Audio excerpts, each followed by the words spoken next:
Movie की शुरुआत में हम देखते हैं एक वैज्ञानिक जिसका नाम यान होता है और वह बहुत सी आँखें देख रहा होता है। इसने अपनी पूरी ज़िंदगी आँखों पर ही रिसर्च किया है और यहाँ से वह हमें अपनी स्टोरी सुनाता है।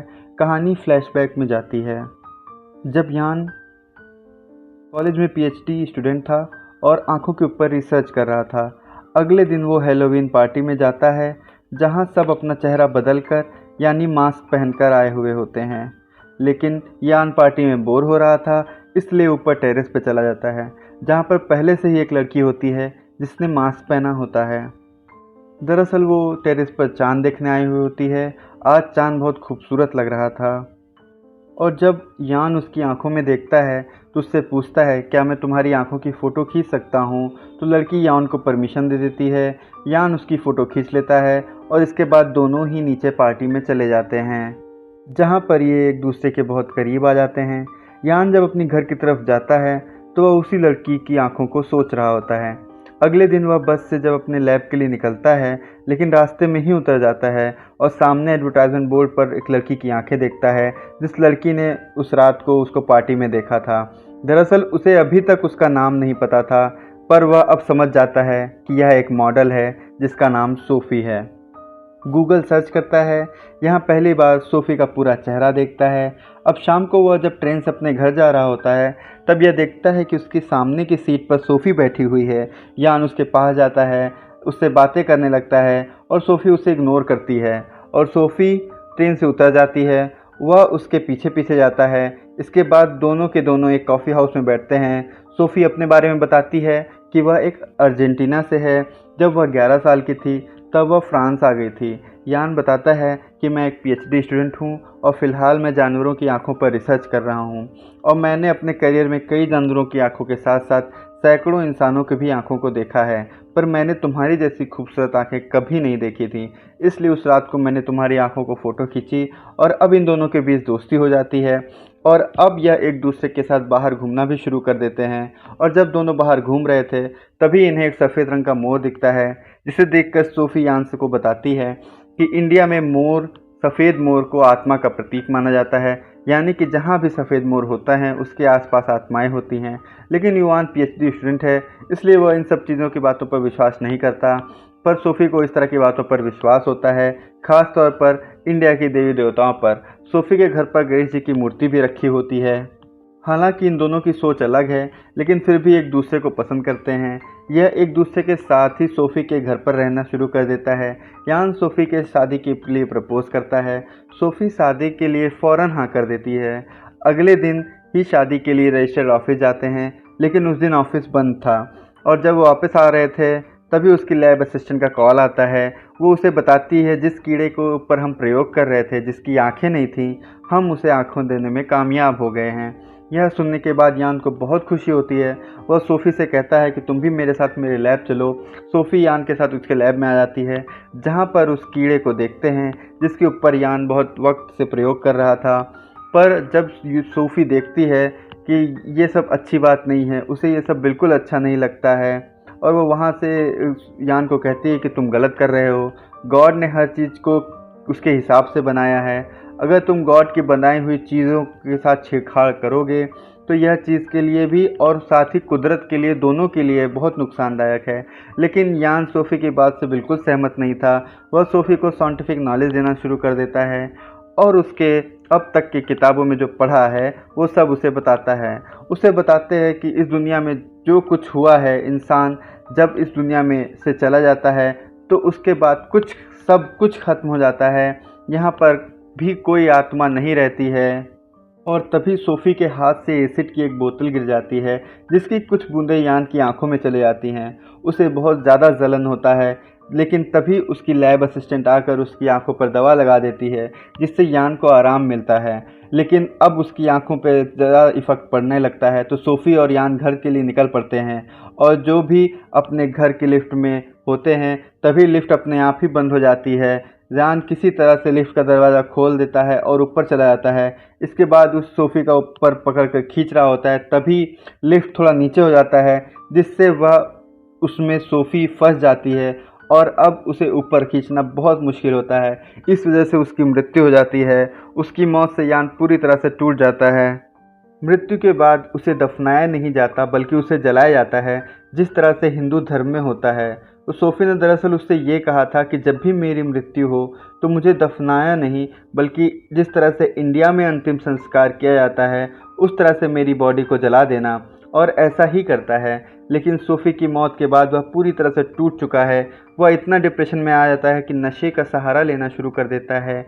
एक दिन लैब में उसकी असिस्टेंट घर पे आती है और उसे उस कीड़े को उसे दिखाती है जिसकी आँखों को उसे लौटा दिया था। तभी उसे तो सोफ़ी की बहुत याद आने लगती है। लेकिन सोफ़ी ने कहा था कि तुम्हें ऐसा नहीं करना चाहिए, तुम्हें कुदरत के साथ खिलवाड़ नहीं करना चाहिए। और मूवी में हमें 7 साल आगे टाइम दिखाया जाता है। यान अब बहुत फेमस हो चुका है क्योंकि उसने उस कीड़े को आइज़ दी थी जिसकी आंखें कभी भी नहीं आनी थी। उसने कुदरत को और गॉड को चैलेंज किया था। उन्होंने कहीं ना कहीं उन्हें बीट कर दिया था। अब हम देखते हैं कि यान की शादी लैब असिस्टेंट से हो चुकी है, जो अब उसी की तरह एक साइंटिस्ट है, और वह प्रेग्नेंट होती है और जल्द एक लड़के को जन्म देती है। और उसके बेटे का हॉस्पिटल में ईवी स्कैन किया जाता है। यह ऐसा स्कैन होता है जिसमें एक इंसान की आंखों को रजिस्टर किया जाता है। जिस तरह से सबकी फिंगरप्रिंट अलग होते हैं, उसी तरह पूरी दुनिया में हर एक इंसान की आंखों को पूरी तरह अलग होती हैं। लेकिन जब यान के बेटे के आंखों को रजिस्टर किया जाता है तो वहाँ किसी दूसरे इंसान का नाम आता है जो कि पॉल एडगर। यह देखकर वो हैरान हो जाता है। लेकिन यान को और नर्स को लगता है कि यह हो सकता है यह कोई सिस्टम का मिस्टेक हो। वह इस बात को नज़रअंदाज कर देते हैं और यान अपनी पत्नी और बेटे को लेकर वहाँ से वापस लौट जाता है। पर कुछ महीनों बाद हॉस्पिटल से डॉक्टर का यान को कॉल आता है और वह कहती है कि हमें तुम्हारे बेटे का टेस्ट करना है। यान लड़के को लेकर हॉस्पिटल जाता है जहाँ पर उसकी बेटे को एक रूम में रखा जाता है। वहाँ पर उसे कुछ फ़ोटो दिखाई जाती है। पहली फ़ोटो होती है 2 अलग अलग डॉग्स की, दूसरी फ़ोटो होती है एक बिल्डिंग और एक फार्म की, और तीसरी फ़ोटो में 2 लेडीज़ दिखाई जाती हैं। इसमें एक अफ्रीकन लेडी होती है जिसे देखकर यान रोने लगता है। यान को इसके बारे में कुछ पता नहीं चलता और कुछ समझ नहीं आता। वह अपने घर आता है। वह इंटरनेट पर पॉल एडगर को सर्च करता है जिसकी आंखों से उसके बेटे की आंखों का मैच हुआ था। बेटे की आंखों का स्कैन किया गया पॉल एडगर का डिटेल आती है। उसे पता लगता है कि पॉल एडगर गांव में रहता था। वह पॉल एडगर के गांव पहुंच जाता है जहां पर एक बार में वो बारटेंडर से पूछता है कि यहाँ कोई फार्म है, तो उसे फार्म का पता बता देती है। जब वह फार्म जाता है तो वहाँ देखता है कि वह फार्म में है और जो फ़ोटो उसके बेटे को दिखाई गई थी वो सेम फार्म है। और उसके बाद उसके बेटी को दिखाया गया था। तभी वहाँ पे एक लड़की आ जाती है। यान लड़की से पूछता है पॉल एडगर को जानती हो? वह बताती है वह मेरे पिता थे और अब वो इस दुनिया में नहीं हैं। तभी वो डॉग को देखता है और ये भी वही डॉग हैं जो फ़ोटो में दिखाए गए थे। यहाँ पर एक लेडी आती है जिसकी फ़ोटो यान को दिखाई गई थी और वो रोने लगा था, और वो पॉल एडगर की पत्नी थी। ये जान पूरी तरह से कंफ्यूज हो जाता है क्योंकि पॉल एडगर मृत्यु हुई थी उन्हीं दिनों उसकी पत्नी ने कंसीव किया था। यान जो साइंस पर विश्वास करता है, ईश्वर और कुदरत पर विश्वास नहीं करता, वह पूरी तरह से कंफ्यूज हो चुका था। इसलिए वह अपनी पत्नी के साथ जानी नाम के एक दूसरे डॉक्टर के पास जाता है और उसके आंखों के ऊपर रिसर्च करता है। डॉक्टर को बताता है कि जब हॉस्पिटल में मेरे बेटे का स्कैन किया गया तो वहाँ पे पॉल एडगर नाम के दूसरे आदमी का डिटेल आया। यह कैसे हो सकता है जबकि मेरे सन की आंखें और मेरी आंखें पूरी तरह से अलग है। डॉक्टर बताता है स्कैन आंखों के कलर पर नहीं बल्कि उसके टेक्सचर और डिटेल्स पर किया जाता है, जिससे किसी भी इंसान की पूरी डिटेल्स को हमेशा के लिए कंप्यूटर पर रजिस्टर किया जाता है। डॉक्टर को कुछ समझ नहीं आ रहा था और अब उसे बताया जाता है कि किस तरह से डॉक्टर ने यान के बेटे के साथ एक्सपेरिमेंट किया था। यान बताता है कि उस जगह भी पाया गया जिसकी फ़ोटो उसके बेटे के डॉक्टर ने दिखाई थी, उसके परिवार से भी मिला। इसकी फ़ोटो उसके बेटे को दिखाई गई थी। जॉन बताता है कि जो स्कैन कंपनी है जिसके पास पूरा डेटा है, उस डेटा का एक्सेस 5 लोगों के पास है, जिसमें से मैं हूं और एक डॉक्टर है। जिस डॉक्टर ने तुम्हारे बेटे को फ़ोटो दिखाई थी, यहाँ पर उसे कुछ और आइज़ की फ़ोटो दिखाई देती है, जिसमें से एक आई सोफ़ी की भी होती है।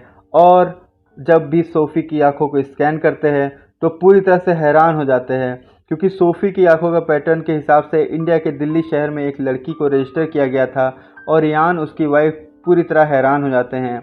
इसका एक कारण यह भी होता है कि आज से 7 साल पहले सोफिया की मृत्यु हुई थी और 7 साल पहले इंडिया के शहर में उसी लड़की की जन्म हुआ था। और फिर उसके बाद उसकी आंखों को रजिस्टर किया गया था। यान की वाइफ उसे कहती है कि तुम्हें हिंदुस्तान जाना चाहिए। यान मना कर देता है।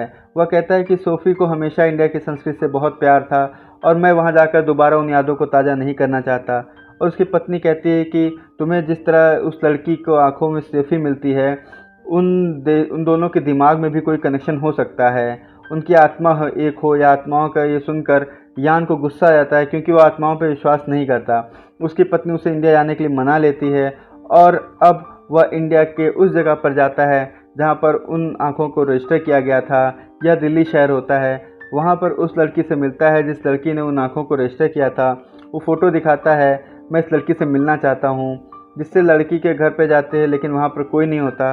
पता चलता है कि लड़की अनाथ है, उसके माता पिता की मृत्यु हो चुकी है, इसलिए इसके रहने का कोई ठिकाना भी नहीं है। यान को कुछ नहीं समझ में आता। अब उस लड़की को कैसे ढूंढें, इसलिए वह उसी लड़की की आंखों के बड़े बड़े पोस्टर लगवा देता है। अब देखते हैं कि उन्हीं आंखों को देखते हुए एक स्कूल से छोटी बच्ची देख रही होती है, और जब यान देखता है तो समझ जाता है कि यह वही लड़की है जिसकी आंखों को यान की तरह फ़ोटो मिलती है। यान लड़की से इंग्लिश में बात करता है, लेकिन उसे इंग्लिश बहुत ज़्यादा नहीं आती। इसके बाद उसे होटल ले जाता है और सोफ़ी से जुड़ी हुई फ़ोटो दिखाता है। उसे एनिमल के फ़ोटो दिखाता है जिसमें वो मोर को चुनती है, जैसे सोफिया को मोर पसंद थे। उसे और भी फ़ोटो दिखाता है और वो उसे सारे आंसर पूरी तरह सही नहीं होते, 45% आंसर उसके सही होते हैं। तो वो अपनी पत्नी को वीडियो कॉल करके बोलता है कि हमारा एक्सपेरिमेंट पूरी तरह से फेल हो गया है। और फिर वो उस लड़की को होटल के मैनेजर के पास छोड़ने के लिए होटल से निकलता है, और जैसे ही वो लिफ्ट के पास पहुंचता है वो लड़की बहुत ज़्यादा डर जाती है और यान को बुरी तरह से पकड़ लेती है और कहती है मुझे लिफ्ट से बहुत डर लगता है। यान और लड़की एक दूसरे की आंखों में देखते हैं, पहचानने की कोशिश कर रहे होते हैं। अब इन दोनों की आंखों में आंसू होता है और यान साइंस और विज्ञान को पूरी तरह का धरा रह जाता है। उसे समझ में आ जाता है कि आत्मा होती है, इस दुनिया में ईश्वर होते हैं। सोफिया का जो ईश्वर और आत्माओं पर विश्वास था वह पूरी तरह से ठीक था, और यह जो लड़की है वह सोफिया का ही पुनर्जन्म है। उसे अपने गोद में उठाकर नीचे लेकर आता है, जहाँ पर एक अंधेरे रास्ते से निकलकर उजाले की तरफ जाते हैं। यह साबित करता है कि ईश्वर के सामने साइंस कुछ भी नहीं है, वह हमेशा गलत था और सोफिया भी पूरी तरह सही थी। और इसी के साथ मूवी यहीं ख़त्म हो जाती है।